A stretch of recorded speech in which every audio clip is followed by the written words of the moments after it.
I-demo ko po kung paano gamitin yung RF attendance app. Android po siya, APK, so pwede siya gamitin sa tablet. Ito.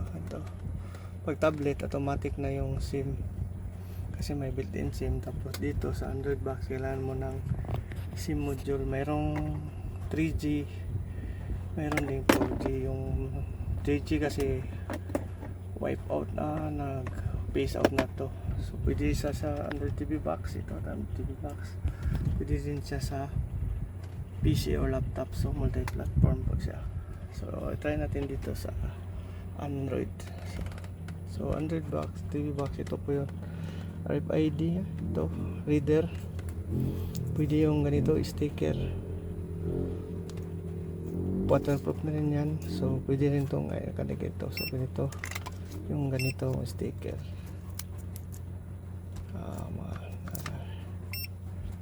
So ito try natin siya dito kasi yun invalid yun kasi hindi yun nakalagay naman dyan invalid RFID kasi hindi yun naka-register. Ito po yung card na naka-register ko. So i-try natin dito kung mag-message ba. So try natin. So ganyan, message sent. So yan ganito, may nag-message. So yan, ito po yung message niya. Good day, Rapitol po, login EM 7 AM. Tapos yan, Kidnon State, yan kasi good luck. So meron siyang SMS, automatic na yan kasi tablet, meron siyang SIM card. Tapos dito naman yung i-demo natin sa Android TV box. Simple lang yung Android TV box kasi maliit lang siya. So standalone na rin siya. Standalone na rin yung program natin. So sa TV box kailangan natin ng SIM module. Yan ang SIM module niya. Kasi dito kasi sa amin wala nang 3G dito sa amin na area. So 4G yung ginamit ko ng module. So try natin dito.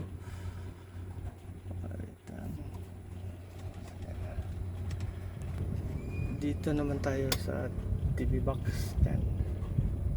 So try natin mag-swipe. So tingnan natin tong phone kung mag-message ba. So try natin sa lagyan natin.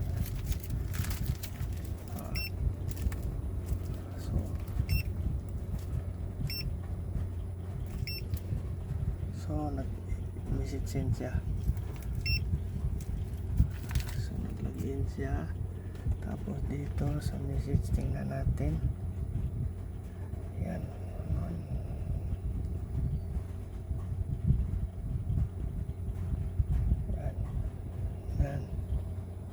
Nag-message siya. So iba naman to kasi Cebu Institute. So yung ba yung nag-message yung 4 5 na nilagin ko. Ito message yan ng SMS. So pwede siya sa online. Check natin dito sa dashboard natin kasi meron siyang dito kasi meron siyang naka-notify online. Pwede rin naka-notify so naka-notify kasi siya sa SMS at saka sa online. So pakita ko mamaya sa inyo kung paano yung online. Dito muna tayo sa offline lang. Check ko dito yung report dito. So pag check yan, so yan po ang check natin yung date. So pag sa ganyan asa na lang yan, check natin yung date mali pa lang yung ibang yun. So yan, meron siyang total in sa 9, total login sa AM, tapos meron siya dito pwede rin mo reset. So kung tingnan mo kung ilang total sa September 1, so kita mo 6 at total 60 ang i-up. Tapos dito naman sa student details, so try natin si dito type mo lang dyan, automatic research. So si dito lapin meron siya so half day siya, so nakalagay yan 0.5. so automatic half day siya pag 0.5. so present siya 5 days. Tapos dito naman sa teacher, sample for K1. So, lima lang kasi yung sample ko sa automatic. Yan, attendance 1 pa automatic, 1 pag full day, 0.5 pag half day. So, meron na siyang total. So, month of September sa Apple. Tapos, pakita ko naman yung sa online. Ito po yung sa online natin. So, yung sa online, meron po siyang ganyan. School code, tapos yung RFID, tapos section, tapos optional yung parent password. So pwede rin ganyan lagyan ng teacher yung password. Tapos dito naman sa dito makikita yung details.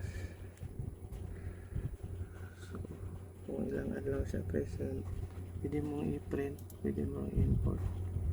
So pwede siya i-print. So yan po. Salamat. Tapos dito sa app, pwede rin siyang i-import mo sa Excel, ganan. So pwede mo rin i-print siya ganan sa app. So ang ganandahan ng kanan, pwede siya offline at online.